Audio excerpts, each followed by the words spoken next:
Welcome to Fly Nubian Money, where we help you master your mindset and maximize your money.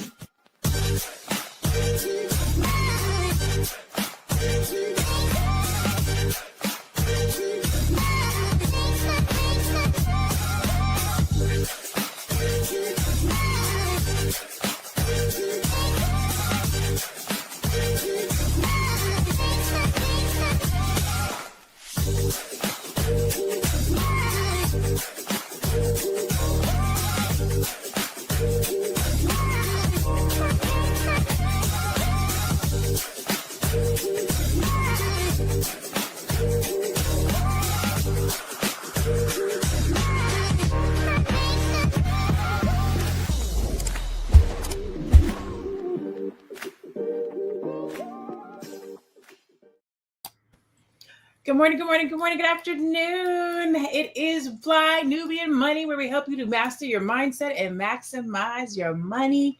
Today, we're talking about performative diversity and corporate hypocrisy.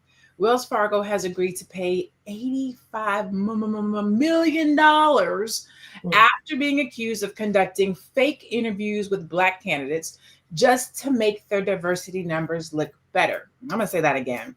They out here lying. They out here getting people to come in for interviews that they do not plan on hiring just to meet their diversity quota, to say we interview some Black folks. Today, we're going to talk about what this says about corporate America, how this type of behavior affects real progress, and what accountability should look like when companies get caught with their hand in the cookie jar. No, that's not what it says. Playing games with our livelihoods. We have dope queens to have this conversation today. We have Shalay, CEO of Vital Source Realty, Aisha Verzi, financial services expert, and Dr. Alicia, whose title for today is Social Work Advocate for those who are oppressed and marginalized. Now, before we get into this conversation, this is not the first time that Wells Fargo has got caught with their hand in the cookie jar. Every couple of years, they get sued for something. Wells Fargo does.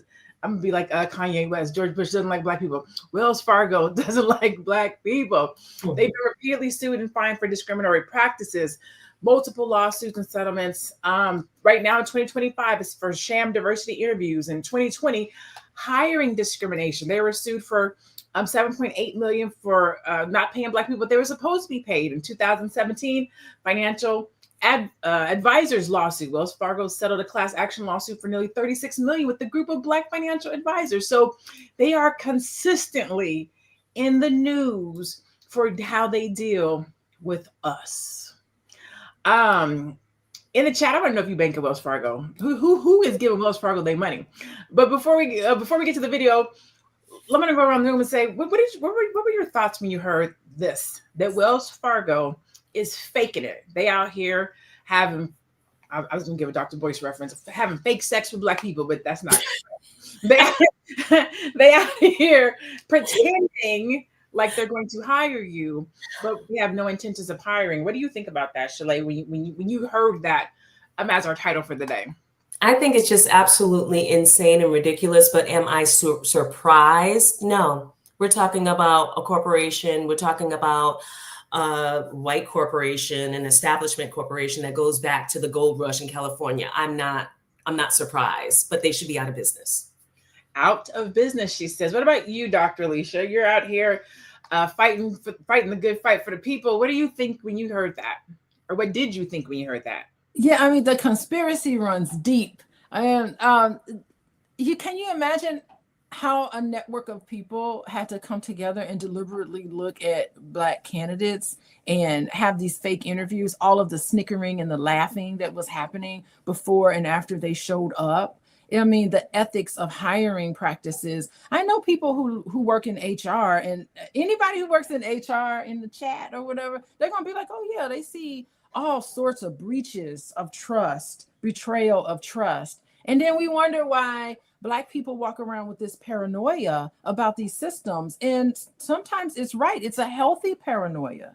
So let's not diagnose the victims here. Let's look at the whole entire system and where they fit in that, for sure. But even that, if it's true, it's not even really paranoia. No, it's not. we're It's looking at these healthy paranoia. Exactly. Healthy paranoia. We call it conspiracy theories, but they're not necessarily conspiracy theories. It's pulling the veil over the stuff that's happening to us, but people don't believe it and they don't think it's real until it's like, oh, check this out. Look at what they're doing. Then it's like, oh. But to your point, the conversations that had to happen. How do you sit and talk to somebody and say, hey, this is what we're going to do? We're just going to interview them, but we're not going to really hire them. And then you have to tell somebody, like, you got to go out here and talk to somebody. I want to know if it was Black people doing it, but that's a whole nother topic. Aisha, what were your thoughts when you heard this conversation? Yeah, when I heard it, I am like on the fence in a way, not because they're not doing what they did, like they've been, penalized in the past. Just thinking, how would anybody just do that overtly, like really do that? It's going to be bad for your company. Why would you do that? That's where I stand. Like, why would you deliberately do that and think it could be okay? So I'm like, somebody dropped the ball somewhere. It's either maybe a particular branch has that kind of thought process. No. Doing that, like, wow. I can't believe it's just one branch. But let's watch the video before we go any further. I can't believe that it's just one branch. When the root is bad, the tree is bad. It starts at for the sake of that reference, it starts in the root. But for the sake of business, it starts at the top. Let's go to our first video, and we're going to keep having this conversation. So Wells Fargo, it was announced today they were sued for $85 million for basically bringing in people for diversity practices for the interviews, knowing that they had absolutely no intention of hiring that person because the position was either filled or they just took a look at you and they weren't interested. This actually happened to me at an interview at Wells Fargo. I spoke to them. I had a phone interview at first. They were so excited to meet me, see me. And then I came through the door 8 minutes into the interview. I kid you not, because remember the interview was at 12. At 12:08, I got an email from them saying, unfortunately, we've decided to move forward. I'm in the middle of the interview still answering questions. So I take my phone and I show it to the recruiter. I typically don't pay attention to my phone on interviews, but I had the LED notification. It was flashing, whatever, and my phone was face up, so I saw it. And when I saw it, I was like, oh, this has got to be a mistake. I showed it to her and she goes, oh, I thought it would have been a delayed response. I have interviewed for so many companies. I've never had anything like that happen to me before. I'm really just trying to figure out what in 8 minutes I could have said to automatically disqualify me, if not the color of my skin. Like, I understand people can come in interviews and blunder and be complete fools, but that is not the case. I have worked in a million different sectors. I've worked in education, I've worked in healthcare, I've had administrative roles, I've done customer service, I've done retail, you name it, and I've probably been in it with the exception of the military. I am qualified. I'm more than qualified to be a bank teller. Okay, so Dr. Alicia, how does this kind of discrimination impact mental health? Like we're listening to her. She seems knowledgeable. She seems, like she has a good conversation, good history as far as work and job ethics go. Not ethics, but job history. I don't know her work ethics. But as I'm listening to her, she sounds kind of flat, a little bit deflated, right? Like, I can't believe this is going on. I can't believe this is happening. So what can something like this do for Black people around their mental health when it comes to looking for jobs? I mean, think about how frustrating this is. Think about how it just brings you down. And I mean, we all know about the resume study where they have two identical resumes and they'll have like a Black sounding name on there. I was just thinking, I wonder what her name was. Yes. And then so these things have been documented. And I think the terrible part about it is that I remember being on the job market. It's exhausting. It's expensive. You have to get a suit. You got to get your hair done, at least for us. You have to carve out time, and all the time that it takes to prepare for this. You have to, and think about the privilege of white people, white privilege. They don't think about these things, because when Black people go on job interviews, they're thinking, is there anybody that looks like me? Are they going to like me for my resume and for what I have to say and how I articulate things? Or are they just going to be taking out their issues with Black women on me? Are they going to be, what is this? And these sort of systems, they uphold. This is what systematic racism is about. And I think the problem is that companies and corporations are suffering. When you don't celebrate diversity, you don't celebrate a diversity of ideas, it's not just a Black issue with Black people. It's an issue with being able to grow your company in a way where it meets the needs of its constituents. And so basically, you're better off as a company when you include diversity. And I'm not saying this based on my opinion. The bottom line says being racist is costly to the bottom line. So companies should want to embrace DEI. They should want to embrace that because it's better for everybody. Yeah. I mean, so this took place before this current administration, right? This has been a long practice of Wells Fargo. This didn't just happen. And in the face of what's happening in DEI, right, with DEI being stripped back and reversed, and companies not having to, let's say, pursue being diverse, Shalay, why do you think companies previously, right, use DEI for optics? Right. So if we think about what Dr. Alicia said, which is the bottom line says that when you're diverse, you make money, right? You have Black people in your banking environment. So when other Black people come in, they feel seen and heard. So hiring Black people so that when your customers come into the bank and see themselves reflected, then that makes them want to do business with you. Yes. So then why do you think a company would just utilize it for optics and say, we're DEI friendly, look at us, we're interviewing Black people, but we're not hiring them? Because it's not really what they believe. They really do not believe that there should be a level playing field. They really do not believe that there should be equality in the workforce and in interviewing people for jobs. It goes back to the systemic belief system in that company, because if the belief system in that company was that we value different people, different opinions, different skill sets, then that would trickle down on every level and to every department. I don't know if this was a specific department that was doing it, a specific branch, but in order for them to even conspire to do that, they had to know that that was okay. Quotas equal money, right? So when you can give the impression that you're filling what it really is, filling a quota or hiring diversely, that equals people investing in your company, that equals different ethnic groups spending money with your company, that can equal sponsorships and things like that too. So quotas equal money, but it goes back to the systemic belief in that company. And obviously there's a problem there. Absolutely. Aisha, what do you think? So, this is happening. I don't have the unemployment stats in front of me right now, but I know that for Black families, Black people, it's high, right? And so you have Black folks having to go out here and get a job. They have to go in, they have to interview, like Dr. Leaf saying, you got to get the suit, you got to drive, you got to pay for the resume paper, just all the things that it takes to get a job.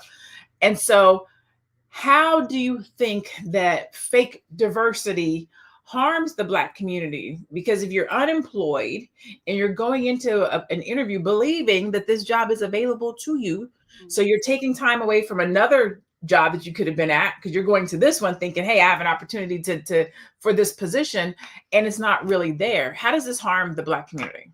I think it's very demoralizing for anyone because it's almost like it's defeating.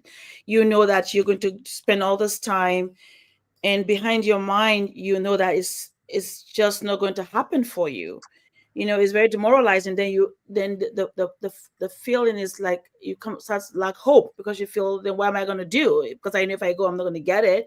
And then now that compounds your pain and frustration, because then I'm out there looking and trying and doing my best. I'm qualified, but I know if I go there, they're not going to hire me. And just because of the way I look or the way my name sounds. And I love what Dr. Alicia said. Diversity is very important, and it harms everybody.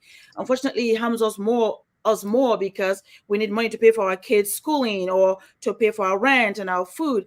But then we know that when we go out there, because everybody's looking for the same job, and now with my color and my name, it just compounds the problem.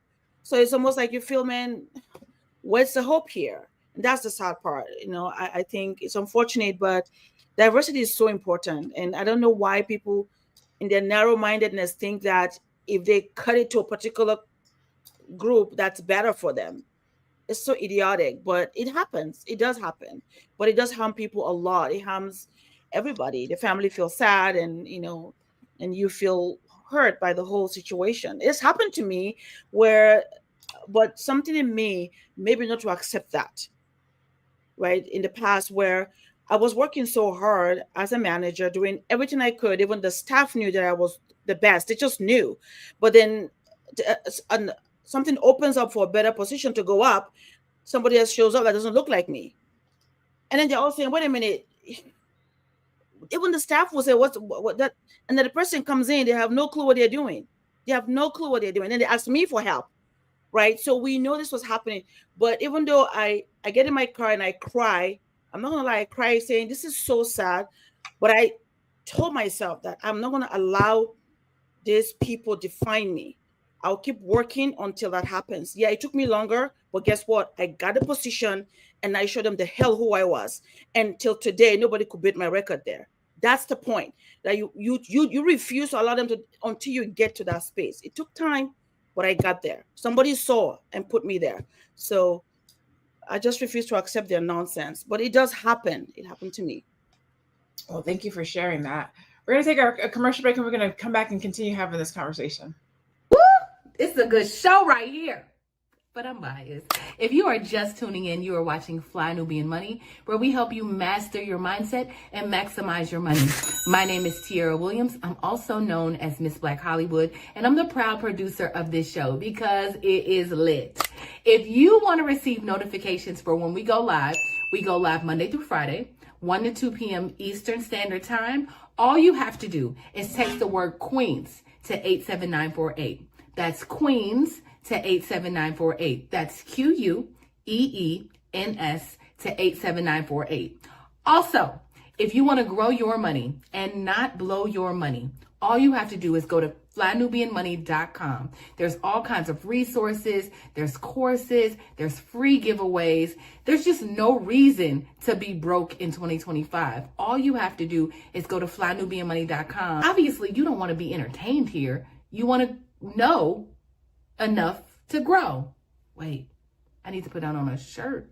You got to know to grow. Got to know to grow. So no. Today, we're fighting the 21st century battle in civil rights, which is one of economic justice. And I believe just like Brown versus the Board of Education was the seminal civil rights case in the 20th century, we believe that this case for the bias and discriminatory actions of this big bank, this bank too big to fail, is a seminal case in the 21st century battle for civil rights. Man, was that Crump? Does anybody know? That was Crump, huh? Yeah. That man gonna be somewhere where there's a camera and some money. Dr. Alicia, I saw in the back where you said you looked up the person's name who actually was the whistleblower. So I'll give you this question. What responsibility do you think that executives have when this happens under their watch? Because it's happening not just at Wells Fargo. We talked about that here. It's happening not just at Wells Fargo, not just in the banking industry, right? We could talk about mortgages and cars and like it's happening across the board. So this is not a Wells Fargo issue.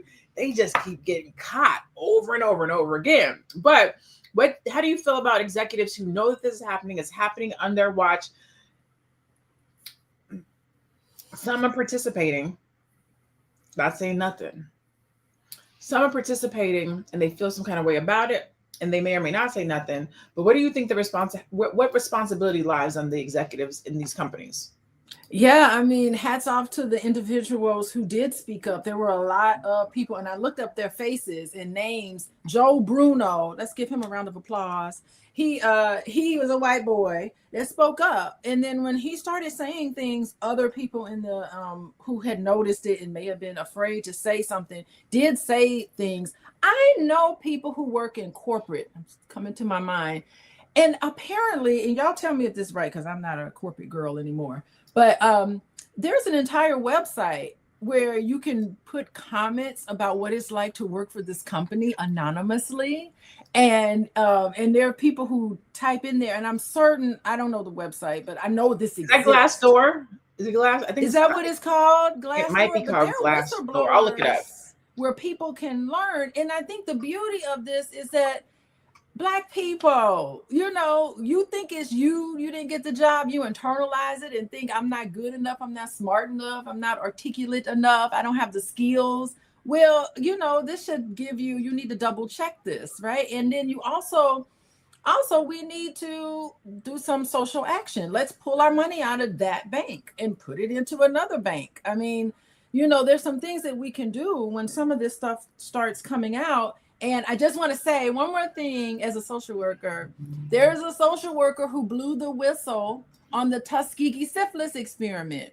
And his name is Peter Buxton. He's a white boy. He was a social worker. He saw what was happening and he kept trying to blow the whistle. New York Times wouldn't publish the story. And he went to every single news outlet and tried to talk about how unfair this was. And his name is Peter Buxton. And he was the person who shut down the Tuskegee syphilis story. So we need this whistleblower piece. We need people to speak up, allies to speak up. And it's sad because probably was a lot of Black people who complained, and then we're just seen as complainers, and no one really pays attention until a white person takes their privilege and uses their privilege to speak up. But we appreciate it nonetheless. Sorry, so, I spoke question. too much. No, thank you. Yes, because you want to make sure that allies, I think, is important. I think it's important to have. This is why it's important to have people at the table in the conversation. I know a lot of times we say it should be a Black person in the room at the table having a conversation, but I think sometimes it just needs to be a person of integrity in the room at the table having these conversations that says, hey, did you think about it this way? Did you cover that? And if there isn't anybody there, then just go tell somebody else. Let somebody else do it. You don't necessarily have to, go up against the powers that be. Just be like, hey, this is what they doing over here. Move your money. Don't do business with them. Something to that effect. Question. And I think this is a really good question. Shout out our producer for this one. The question is, do you think class or education protects Black candidates from bias? And I'm going to start with you, Shalay. And one of the reasons, so what I do, most of you guys know, I'm a brand your brilliance strategist. And with branding your brilliance, I started out helping entrepreneurs because it's branding, right? And I got an executive who was like, yo, no, I need help with branding my brilliance in my company. Like, I want to get promoted. I want to move up. And so branding your brilliance is not really just for entrepreneurs. It's for anybody who has to say, I'm talented. I have a skill and I need you to know it. I need to brand myself you got to brand yourself personally. You got to brand yourself when you're dating. You got to brand yourself, in every piece of your life, you have to brand yourself. But when I think about the jobs that I have had and the opportunities that I have had, as far as corporate goes, I have gotten jobs that I probably shouldn't have gotten, and I'm Black. And a lot of that has come from class and education. How I speak, the whole white girl, the valley girl thing, like, because they would say, you speak so well. You speak so well. Like, am I speaking a different language? I don't understand, But I think that class and education has something to do with it, because in my opinion, talent beats racism every time. That's my opinion. What do you think, Shalay? And the chat. What do y'all think in the chat? Does class, education, talent beat or protect Black candidates from biases? Go ahead, Shalay. That is a layered question, because I think that it depends. Okay. It depends on who you're in front of. It depends on who you're dealing with. It depends on what are their negativity biases or prejudices, or their belief system. I think that it depends. I also, I definitely, everything that I've gotten, I believe that I should be there or have been there. Right. But I've definitely, I could say, can turn on that palatability to where I think I can rock in any scenario. And I know that, I guess that's a perceived class thing. And, you know, so I think it depends. I think it depends. Education is very important. Education about what? Educated about the company, educated about their culture, educated about the job, because The job. I I can would tell you, say so. I can When tell you I right now, think a lot about of people get education, jobs and they get hired and they are not skilled to have that job, but sometimes they get it because they have an in or they know someone. So I think that it really just depends. I've been in situations where people should not have been on jobs and they were. I've had clients and I have friends and family members who should have gotten the job, like Aisha said, and they should have been promoted, and someone else with a different hue came in and got that job and they had to train that person. So I think that you have to read the room when you're in these situations and really do your research on the company and who, if you can, who's interviewing you, to try to figure out, if you can, what is it that they're looking for and how can you appeal to that if you want to work for them.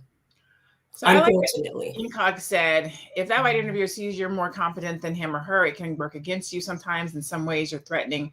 I'm an Ivy alum, so I've seen it hurt. I have very rarely not gotten a job that I have interviewed for. Very rarely. Like most jobs that if I sit in that room and I'm about to open my mouth and talk, it's a 90% chance I'm gonna get the job. But so I don't know. That one is a tricky one to me, just based on my own past experiences with jobs and things of that nature. So let's take a quick commercial. We're gonna come back, and Aisha, we'll keep going in this conversation. I know you're busy, you got things to do, and you can't take us on the go with you every single day. Good news for you. We are now on Spotify. So if you can't watch us, now you can listen to us on Spotify. Search Fly Nubian Money and all the episodes shall appear. All you have to do is like, subscribe, leave a 5-star rating, leave some comments, tell people how you love us so that when other people come along and are looking for a great show to watch, they can find Fly Nubian Money too. One last thing, and just in case you've been sitting under a rock, Fly Nubian Money now has an investment club. We are the Fly Nubian Money Club. It's easy. All you have to do is go to flynubianmoneyclub.com, and I am committed to bringing in top experts from all industries to help you level up. They're teaching us the skills that we need to compete in this market. We often say that nobody is coming to save us, not the government, but guess what? We're coming to save us. I'm coming to save you with the Fly Nubian Money Club. So listen, all you have to do again is go to flynubianmoneyclub.com. We have a 30-day free trial set up just for you, just for those people that are struggling. Even if you ain't struggling, you ain't got to struggle. I'm coming. Okay. Y'all, the job market is absolutely atrocious. These companies have no integrity. And I really want to preach right now to really protect yourself from scams, from divulging information out of the need of needing a job. Does that make sense? I feel like, yes, there's a lot of ghost postings, but there's also just companies that are blatantly stealing people's information. And I really think that just happened to me with this process. I was in an interview process for a month long. I'm talking about 3 rounds of interviews.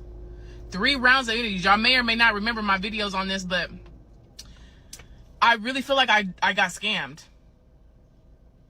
I'm disgusted. I feel like I have encountered a company that went through a fake job interview with me with no intentions of hiring anybody for the job. And when I tell you they got information out of me that, number one, I very much value and would be confidential to anybody else. You know, I feel like my need for employment was exploited. And baby, you learn something new every freaking day. I'm going to be sharing more about this. I just am being careful about what I say because I'm exploring all my options. Okay, if you catch my drift. You know what? She's not lying. I remember going on interviews and they do things like, so if there was a team and there's this problem on the team and we're looking to increase our such and such by this much, how would you solve that? You're in there just giving, telling them your whole marketing plan, your whole problem solving. I'm like, okay, so you would do that. Okay. And what if on this team, there was an employee who you'd be like, dang, that's specific. Harvesting your talent. Harvesting your talent. Alicia, not Aisha, my apologies. How do you think someone could tell the difference between a genuine interview and versus performative inclusion or harvesting talent, if you will? I think it's hard. How can you tell? You can't tell. The sad thing is, like she just expressed, they ask you specific questions, give them specific answers, and they're taking notes. Then you're like, okay, why are you writing so much? Why aren't you just listening to me and talking to me? And you're taking all those notes, right? So maybe now we know that's a cue. They're taking a lot of notes on you, and it's like this extensive notes. And so I was speaking to you directly. Maybe that's a red flag for you to say, okay, are they going to hire me or not? But I think it's hard to tell. How do you know? You can't. Humans have a way of doing things, and you just never know. Actually, my husband went through that. To be honest, when she was speaking, I was laughing inside because it wasn't funny then, but it's funny now. When he was interviewing, because he was out of work for a long time, and there was this particular company that just kept going back over and over again. And he said, I can't believe it. And I'm sending my codes, because he's an engineer, and they're looking at my codes and coming back again and asking for more. So he was also like concerned, but at the end they did hire him, right? So you just never know if they're trying to take your talent from you and steal from your intellectual property, or are they really being genuine to know if you fit what they're trying to get, right? You just don't know. You just pray and hope and keep your fingers crossed that they're not trying to scam you. And but oh my God, that's so sad. But it's where we find ourselves right now. What is the world coming to when you can't even look for a job without being scammed? And they're scamming in all different kinds of ways, right? There's the scams where I'm hearing nowadays people are being called out to interviews and there's no building there. It's not the right address. Our producer was talking about somebody getting into a car. They're scamming all across the employment thing. My son is 25 and I still be like, who's the interview with? Where is it at? Did you look up the location? Because folks is out here playing in your face. And so we're going to look at a video that has 3 ways to know if it's fake. And we'll be right back. You ever hear of a fake interview? A fake interview is an interview that employers schedule to waste your time. And that's because they already know who they're going to hire for the position that you're actually interviewing for. And they do this because, according to policy, they have to demonstrate that they have interviewed several people for one position before they insert someone. You're not sure if you attended a fake interview? Well, I'm going to give you 3 signs. The first sign is you may have filled out an application or submitted a resume for a position some time ago and you hadn't heard anything. All of a sudden, you get a call from the company and they're trying to rush you in. Hey, can you meet tomorrow at 5 o'clock or tomorrow at 3 o'clock, or are you available tomorrow? They're trying to get you in a hurry. That's because they already filled the position. It's probably about to close, but they have to show that they have interviewed more than one candidate. I've seen that happen more than one time in my career. The second sign is you'll get called in for an interview with the hiring manager and maybe someone from the team. And they'll throw 3 softball questions at you, right? And they'll be open-ended and you'll answer them. It'll probably take 10 to 15 minutes. And then after that, they'll thank you for your time and tell you they'll be in touch. But they never get back to you and they ghost you. The third sign is you'll get called in for an interview with the hiring manager and somebody from the team, or just the hiring manager. And what they'll do is basically change the requirements of the position that you applied for right in front of your face. And of course, the requirements that have changed with the position are probably the requirements that attracted you to the position. For instance, if you applied for a remote job and you get on site to the interview and they tell you, well, now switch to 4 days a week on site in 1 remote day, you're going to be turned off and probably say, well, never mind, thanks, but no thanks. And that's the idea, because they've already picked somebody for the position. Man, that is crazy. The thought process that has to go into doing that. Crazy. What we call shenanigans. Like mental Olympics. I'm serious. Like, wow. Gosh. Dr. Alicia, what kind of mental capacity? We kind of talked about it a little bit, but I want to change the question a little bit. being rejected multiple times while looking for work. What does that do to a person? I mean, I think that if you go up for a job and you're not considered for that position, I don't believe, no one's going to really be honest with you and say your attire was unprofessional. You need to beef up this, then no one's going to really tell you this. So you really need to network. You really need to get to know people on more of an impersonal level, because if it's rejection for you, you always have to deconstruct how much of it is the system and how much of it is me. And the system you can't control. Maybe there's some things you can do. Like I'm just reminded of, this next week I'm going to the Power Networking Conference with Dr. Frazier. You need to network with these companies to get the unspoken. It's not going to be posted. The unposted version. What's going on with this job? Call your contacts. So it's great to just be able to just know people who work in companies who you can just network with. So hopefully you spend time in college and you spend time kind of going to job fairs or whatever, and just getting to know people in your industry and in your field, where you can reach out to them and say, what's going on at this company? What's happening here? Oh no, you need to keep in mind. Oh no, don't even waste your time with that. They already know who they're going to pick, who they're going to get for this position. Like you need to have like an inside scoop. So just networking is always important. But at the same time, you spend so much money getting a degree from a 4-year institution. Do you know, as alumni, you can always use their career services department is always there for you as an alumni. You didn't pay for these people. You might as well go back and use them. And then they will look at your resume. They will do mock interviews. They will be able to tell you how you come across to people, because a lot of people don't know this, and they need to have this feedback so that they can put their best foot forward and develop themselves professionally. You always need to be thinking about that. But also in terms of systemic things like Fargo, if you knew somebody on the inside who already works there, they can tell you like, man, I'm trying to leave this place. These white people got their foot on our necks in here. Like, this is terrible. The climate is terrible. So the reputation of you precedes itself, but the reputation of this company precedes itself. So there's some strategic things that you need to do. Unfortunately, it's not just about the skills, but it's also about workplace culture. And just having that, workplace trauma, is racialized in a lot of different ways. And, it's terrible. You bring that with you. You bring those stories with you into your other positions. So, yeah. Okay. When you think about going to get a job, looking for employment, there's scams out there, there's discrimination, there's fake application. Now the application is real, but the hiring process is fake, right? And as a Black person, you still have to keep going out, right? You don't really know. She did a good job with those red flags, right? But you don't really know if you're going for a real position or not.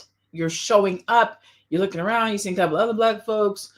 Shalay, how can we make sure that Black talent is properly valued and paid when they do show up? So before showing up for an interview,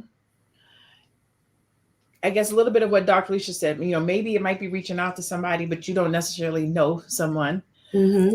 What can we do to make sure that Black talent is properly valued? So when they take their time, their energy, their efforts, they show up. Let's say they do actually get an offer, but it's below what they're worth, or it was supposed to be hybrid, but now it's remote, or they're playing these shenanigans. What do you do? How do we make sure that the value is there and the money is there? Yeah. So a couple things. Just thinking back to whenever it's been a long time since I've interviewed for a job. Okay. But thinking back, even when I'm interviewing clients for my business, right? I want my clients to be interested in me. So I'm asking them a lot of questions, but I do want them to ask me questions because I want them to know if they want to work with me too. I never really went on an interview that I didn't get offered the job too, right? And I would show up prepared I would position myself prepared to ask them questions, whether that's questions about the job, whether that's questions about the company, but also I want them to know I'm here interviewing you too. I always showed up with that aura about me, that I don't need this job. I don't go in there desperate. And I show up very professional, make sure that you know your stuff, you know your strengths and weaknesses, make sure that you are asking questions. Make sure before you even go on the interview, you can ask them about the salary. What is the salary range? And I've seen people get kind of swindled with this too. They'll tell you a salary range and then you show up and they say, oh, well, it's going to be this. And it's like always the lower end of the salary. You can go ahead and, put forth like, hey, this is my salary expectation. But I would say show up confident. There's no real way to guarantee because you don't know what that person's objective is. You really don't. But you can show up confidently. You can have your questions ready. You can interview them. You can know your stuff and know your strengths and weaknesses, and you can make it known what your salary expectation is. Also, I think the number one thing, I think this proves why entrepreneurship in the Black community is so important.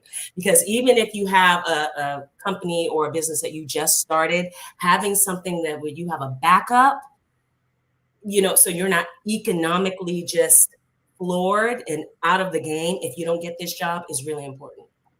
Okay. Hey, so we talked a little bit about network, right? People around you, maybe being able to ask someone or having a friend of a friend that worked there, or how you go in and ask questions, maybe you're introduced. How can we build our network, right, to fight back against exclusion so that when we go into these positions or we're looking for a job or we're trying to make sure we're not being scammed or being taken advantage of, I don't want to say we have an inside track, but let's just say, how can we build our network? Yes. I love what Lady said about, first of all, you want to be prepared. You want to be prepared so that if you want a particular position and you're ready for it, you look at your network. Is that whatever, alumni from school or your fraternity, sorority, all those group of people that you want to tap them based on your expertise and what you know, right? Saying, tell them, hey, this is what I'm doing. That way they can look around because their network now is stretched more than yours, right? So they can now say, oh, you know what? Yeah, I worked here, or somebody that I know worked here, and it's this. So we do need each other. At the end of the day, we do need each other.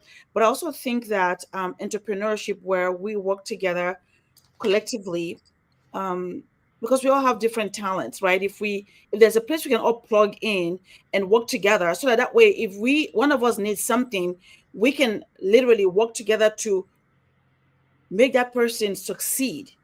It's so powerful. I've seen it happen in other communities so much that I feel we're not doing it enough. So if we have this network of people that are professionals, we should come together and figure out how can we, with our talent, say, okay, this is what we know. And then if one of us need help, we can all rally around that person and make sure that they succeed so that we can become powerful as a collective instead of just one person doing well, other person. Like Dr. Boy is a great example of that. He is an expert in his space, but he is so generous, bringing other people in that are good to shine light on them. And then now collectively we're doing something. It doesn't have to be with finance, but we're doing something. So I think if we keep doing that, even in small groups, that will really help us. And then we'll have more power because we understand each other, we care for each other, and we can all grow and rise together. Really, we have to do that. All right, awesome. All right, let's look at our stats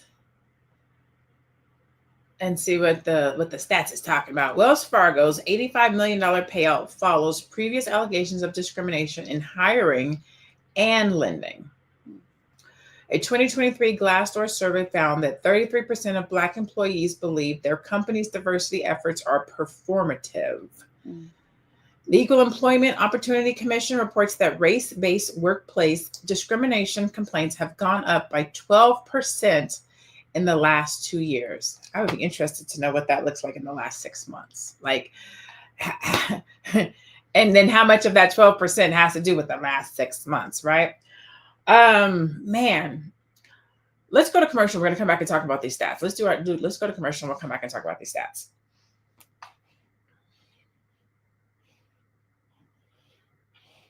Are you a Black business owner looking to expand your reach? Well, has Fly Nubian Money got good news for you? We are building a Black business directory to connect you with customers who need your services. And here is the best part. It is absolutely free.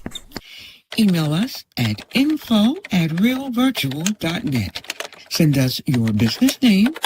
Tell us a little bit about what you do, what services you offer, your website address, and your contact information. That's it. Together, we are going to build and circulate the Black dollar. Get listed today and start connecting with people who are probably already looking for you. So let's talk about something terrifying that I just saw on social media that just happened in Kentucky. So a teenager went to a job interview that he found on Indeed. The address didn't match any real business, and it led him and his mom to a Starbucks. So when he texted this employer, the reply was basically, "I'm in a gray car off to the side. Come in and we'll do the interview here." That's not an interview. That's a setup. So his mom was with him. She saw the red flag immediately and told him to block. But imagine if he'd gone alone. So here are the red flags you absolutely need to know, especially in this climate. Job listings with addresses that don't match a real company or even a building. Employers asking to meet in parking lots, cars, or anywhere outside of a legitimate business. Being told to come alone or being discouraged from bringing a parent or friend, especially if you're under the age of 21. No company email, no website, no verifiable phone number, and then offers that feel too good to be true with vague job descriptions. Especially in this job market, scammers are targeting young people who are eager to work, and even people are being kidnapped. So parents, go with your kids to interviews. Teens, if something feels sketchy, it probably is. A real employer will not meet you in their car. Stay safe, double check addresses, and trust your gut. This isn't just about jobs, it's about safety and survival. Deborah said in NYC, this happens a lot. That is sad.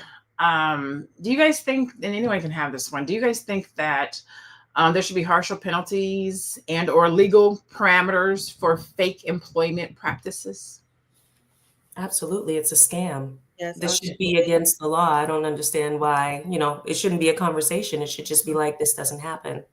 And I wonder if Indeed can do something with that. Like if you could verify, every time I try to sign up my business up with something, I have to do a verification that I'm a legitimate business. I mean, that needs to happen. Indeed needs to hold, you can't just open it up for everybody to just post any and everything. If I was the executive of Indeed, I would feel partially responsible for that and put something in place. We got to regulate things here. Right. It's sad that that's the world that we live in. I'll tell y'all a story. I'll be definitely overindulging and telling too much of my business on this. Well, come on. Podcast. But, I was probably 19, maybe 20 years old. And maybe 20. Let's say I was under 21. Let's say I was under 21. I know that. And I saw this ad in the paper. That's tell you how long ago it was in the paper. And it talked about, I think it was something I had to get my passport and I was going to go overseas to do some type of work. I can't remember what it was, but it was so interesting. I'm young, and it was like if you didn't decide to go to college and you want to explore employment opportunities and you're looking for some experience, you can come over here. It was like China, Japan, Singapore, something like that. And I was like, oh my God, I'm about to go across the country, across the world and learn and get some experience. My mom was like, hell no. I got my passport and everything, y'all. I mean, because I'm living on my own, so I'm talking to the people and whatnot, and I got my passport. And I finally tell my mom, I'm like, yo, I have this opportunity to go to. I cannot even remember where it was at. I got my passport. They're gonna fly me over there, and I'm gonna get some work experience. And she was like, hell no. And I did not go. And when I look back on that, I'm like, damn, you were dumb. As a whole parent, I'm like, you is dumb. Who gets on a plane to fly across the world to somebody you don't know? Girl, yeah, it's just dumb. And that was back then. I can't even imagine what they do it today. Thank the Lord. My mom was like, no, ma'am, we're not doing that. Okay, so let's do, I'll ask y'all this. With what's happening in employment discrimination, DEI, and fake accounts, fake employers, scammers, what message should we be sending or telling our children or young Black professionals who are entering the workforce? And I'll let everyone have a little bit of this because I think we might have different ideas and perspectives. What message should we send to young Black professionals entering the workforce in lieu of everything that's happening in the employment market? Aisha, we'll start with you. That's a great question. I was just thinking about that when the last video was being played, because my son is in college and he worked before. He's not looking for another place to work. And I've just gained new insight on what to tell him as well for red flags. So now it means you have to go back and talk with him about red flags and the preparedness. When you're going to an interview, make sure you do your research, check that this is real, that this is really happening. And if you have your friends, because I know now you kind of get into a fraternity, if they know people that know people, talk to them and see if this is real, get some kind of confirmation. And then, when you go out there, be prepared. Like Shirley said, be prepared. Know the stats that you're facing. So if they ask you questions, you know what you're also going to ask them back. So it doesn't seem as if it's only one-sided. Make sure you're prepared for that. And more importantly, go there knowing that if somebody is doing something that your gut tells you it doesn't feel right, believe it. Don't try to walk around it because you're young. Make sure that your gut feeling, you follow your gut feeling. But at the end of the day, go with your head straight up and again, ask your friend so that way it's legit, but do your behind the scenes work. And if you need our help to be there as a support system, maybe in the car waiting for you, let us know. We'll be there for you. To me, I think that's what we should do for the young people, because they need that support to know that they're not alone, because there's so much happening right now. Just today's show has even opened my eyes as a mom, because I've not been in the job market for so many years. I just like, wow, this is actually still happening. This is crazy. So I want to make sure that I take what I've learned today and actually talk to him. Like right after we get off the phone, this podcast, I am going to talk to him, because he's looking for work, even though he's in college, and I want to make sure that he's prepared. And we always want to put our best foot forward, period. It doesn't matter who we are, so that we can live with our head high, that we went there prepared, so that if they don't pick us, it's their loss. Awesome. What about you, Shirley? Do you have anything to add to that? Yes, I would say the number one thing, I've learned a lot from this show. I didn't know that this is rampant like this, and all of the dangers and, just economic dangers and real dangers. Having two young girls. Well, first of all, I'll talk about young people who are going into the job market. Since we know the people out here fake interviewing, I would say the number one thing I would do, my mother always said, put it in black and white. I would email them and I would have them confirm to me that that job is available right now. And then if they get back to you and say yes, and then to find out it's a fake thing, then you definitely have a lawsuit. That's the number one thing I would do. Number two, just thinking about my girls being young and everything, like Aisha said, let your parents in on it. Let your parents help you with these job searches, or a trusted adult, or a trusted adult who's older than you, because you may be in your early 20s. But when we're young, we're naive to certain things because we haven't been exposed to it. We don't know. So certain things that may be sketchy, you may feel like, oh, well, that's probably normal, right? Because we don't know. So I would say let your parents support you, or a trusted mentor support you. And then also, I didn't know that people were doing things with companies and you don't have addresses and stuff like that, meeting people in parking lots. We don't meet people in parking lots. Research and verify the information of the company. Make sure they're a real company. Make sure the person that you're talking to, look them up on LinkedIn. Make sure they're a real person. I would have probably a list of 10 things create a list of 10 things. Those 3 should be on it, but to safeguard yourself and to prevent people from wasting your time and your money and your energy. I like that. What about you, Dr. Alicia? What would you tell the youth or young professional? Okay, the youth. Are we talking about Gen Zs? Yeah, Because whoever you want to talk to. let me just tell you. Okay, I agree with everybody, but I'm gonna add to this discussion because, by the way, I have a son who's 22 and my daughter is 18. And my daughter is a CNA. She got her CNA license in high school, so she can work in between semesters.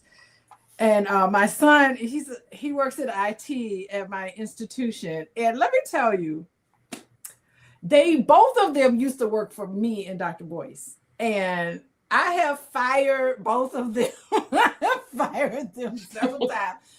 Never to be behind. No, let me just say, y'all Gen Zs really need to amp up your professionalism. It's a boy, oh boy. I don't even want to go into some of the stories, but and I know it's a dynamic there because they are our children and they work for us. So that's a dynamic. And what do I want to say to all of that? I want to say all of that is that employers feel scammed by some of these people. And I know people who work in corporate who are supervising these Gen Zs in corporate settings and have to be client-faced, and they are complaining. They're saying, complaining about little things, like, I don't want to go back to that client site. Well, why? Because I don't like the vibe over there. It's like things like that. So Gen Zs, maybe that's another show. Gen Zs are being fired left and right. I was talking to my daughter. We were going downtown Chicago, and I said, oh, I used to work in that Miles Vanderrohe building. I used to work there as a network analyst. And she was like, oh, I would never work there. And I said, why? She said, I don't like the way the building looks. The outside of the building. I'm like, girl, that had nothing to do with nothing. That place paid me good money at one point. So it's just like, I don't know. It's sign of the times, everybody. We all need to be held to some sort of checks and balances need to be here. We've got to amp up our professionalism, honesty, trust, all of these things. We need to do a better job. I am working with my 2 children, about my 2 oldest kids, about being professional, having a legitimate gripe and being able to articulate that in a way that's professional, putting yourself in the shoes of your employer. What are they going through? How do they see you? It's just this smartness that can't be ascertained from a resume so much. It's your interpersonal skills. It's stepping outside of your comfort zone, which is very difficult for a lot of young people to do because you can streamline all of your media to fit your comfort. And so you don't have this ability to step outside of that. There's so many different things. And I really hate that. I don't want young people to go out being scared and hypervigilant and thinking, oh my God, is this company really interested in me? Or are they just trying to use me? Maybe they are really interested in you. Maybe they really are picking ideas out of your brain because they want to know how you're going to respond in these ways. And, it's terrible to give corporations a false hope. It's terrible for corporations to exploit the neediness of employers. It's like there's so many people. I just looked here. There's 1 million people right now that are now out of work because since Donald Trump's been in office. Yes, we got to talk about the macro, the politics of it all. And so what is that going to mean? It's going to mean employers have the advantage. So, it's very dynamic today. All right. So I'm going to let you guys each give your contact details. We're going to use that question as our final thought. But what I would say, even before professionalism, is know that there's a job there. Right? Do your checks and balance to make sure, like what Shalay said, that the position is still available. If you feel uneasy or that something is off, ask for help and assistance. If you're not sure on how to present yourself, ask for help. The one thing that I think the young people are doing right now, that is putting them in